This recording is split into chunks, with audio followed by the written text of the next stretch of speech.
नमस्ते एस्पिरेंट्स। मैं हूं परवेश उत्तरी, आईआईटी दिल्ली एल्यूमिनस, और आप देख रहे हैं मैथ्स विद परवेश। आज हम सोल्व करने वाले हैं जेईई एडवांस 2026 का एक बहुत ही इंटरेस्टिंग रिलेशन एंड फंक्शन का क्वेश्चन। और ऑनेस्टली ये क्वेश्चन कैलकुलेशन से ज्यादा कंसेप्ट बेस्ड है। तो देखते हैं क्वेश्चन क्या है। लेट एस बी ए सेट। हमें एक सेट दे रखा है S, जिसमें एलिमेंट्स हैं 1 2 3 अप टू 10। एक सेट X है जिसमें एलिमेंट्स कैसे हैं, R टाइप के, और R क्या है, R is an equivalence relation on the set S such that R has a exactly 42 elements। तो हमें बताने हैं X के अंदर हमारे पास कितने एलिमेंट्स होंगे। तो क्वेश्चन हमसे ये पूछ रहा है कि सेट S से हम कितनी रिलेशंस बना सकते हैं जो कि हमारे पास क्या हो, इक्विवेलेंस रिलेशन हो, और जिसके अंदर एग्जैक्टली कितने एलिमेंट्स होने चाहिए, हमारे पास 42 एलिमेंट्स होने चाहिए। हम देखते हैं एग्जाम्पल से, मैं समझाता हूँ। मान लो हमारे पास एक सेट है जिसमें एलिमेंट्स क्या है, 1 2 3। ओके, अगर मुझे इन तीनों के जितने भी कॉम्बिनेशंस बन सकते हैं, या मैं कहूँ ऑर्डर्ड पेयर्स बन सकते हैं, उन सबको मैं लिखूं 1 1 2 2 3 3 1 2 1 3 2 1 2 3 3 1 और 3 3। अब ये जो सेट बनता है, ये इक्विवेलेंस रिलेशन का एक सेट होता है। ये क्या होगी, हमारे पास रिफ्लेक्सिव भी होगी, सिमेट्रिक भी होगी, और क्या होगी, ट्रांजिटिव। अब एक बात देखो, अगर मुझे यहाँ पर एक एलिमेंट 4 दे रखा है, और मुझे अगर यहाँ पर इसके इक्विवेलेंस रिलेशन बनानी है, तो मेरे पास क्या एक ऑप्शन है कि मैं इसमें क्या ऐड कर दूं, एक ऑर्डर पेयर 4, 4। अभी भी ये क्या रहने वाली है, ये क्या रहेगी, हमारे पास इक्विवेलेंस रिलेशन रहेगी।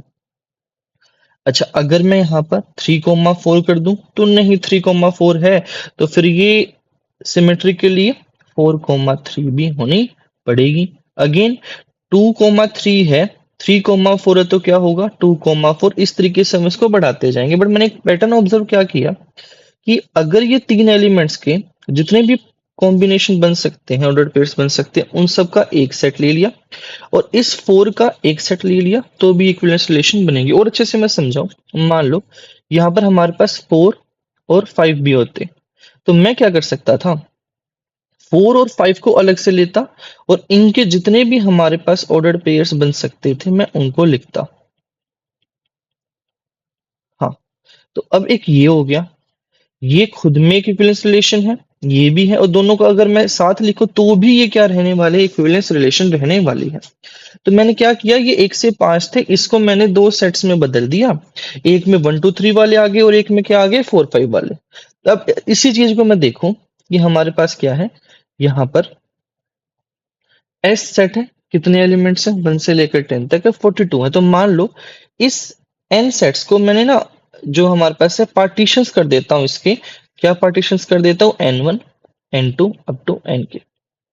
अब ध्यान देना कि जितने भी हमारे पास पार्टीशन होंगे, मान लो N1 में हमारे पास कुछ भी 5 3 होते, N2 में 4 होते, तो ऐसे कुछ हम कहना चाहते हैं।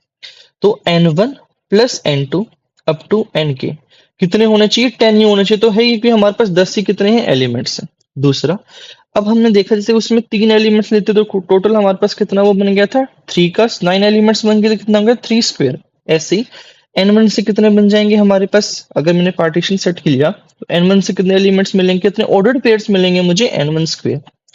N2 से N2 स्क्वायर, और यही हमारे पास क्या होंगे, टोटल नंबर ऑफ एलिमेंट जो हमें क्या दे रखा है, 42। ये हमारा होता है। अब हम लोग हिंट ट्रायल से सोच सकते हैं क्या क्या हो सकते हैं। जैसे कि मैंने सोचा कि अगर मैंने N1 को 6 लेता हूँ, तो 6 स्क्वायर 36, कितना बच गया हमारे पास, 42 में से 36 गए, 6 बच गए।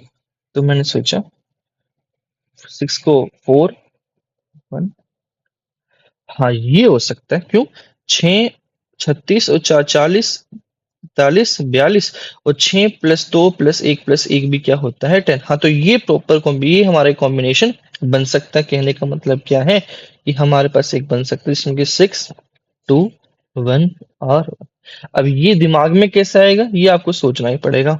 और मैं सोचूं 5 square 25, 25 plus 4 square 41, plus 1 square कितना हो गया, 42। हाँ, ये भी पॉसिबल है।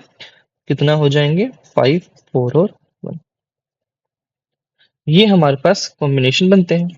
अब हम देखते हैं, अगर मुझे अब मेरे पास 10 एलिमेंट थे और मुझे बनाना है मान लो 6211 के पेयर। तो कितने बन सकते हैं? पहले मैंने 10 में से 6 एलिमेंट्स लिए, फिर 4 में से मैंने 2 एलिमेंट्स लिए, और ये हमारा बाकी 2 बचे, उनमें से हमने एक एक ले लिया। तो ये हमारे पास कितने बनेंगे? 1260 बेस। दूसरा क्या है? 541, ये क्या बनेगा? 10C5 इंटो में जो बचे 5 उनमें से 4, ये हमारे पास बना 1260। तो हमारे पास टोटल कितने बनते हैं? 2520। तो ये हमारा क्या हो जाता है? आंसर। क्या आंसर हो गया हमारे पास? 2520। तो ये हम लोगों ने देखा एक बहुत ही इंटरेस्टिंग क्वेश्चन।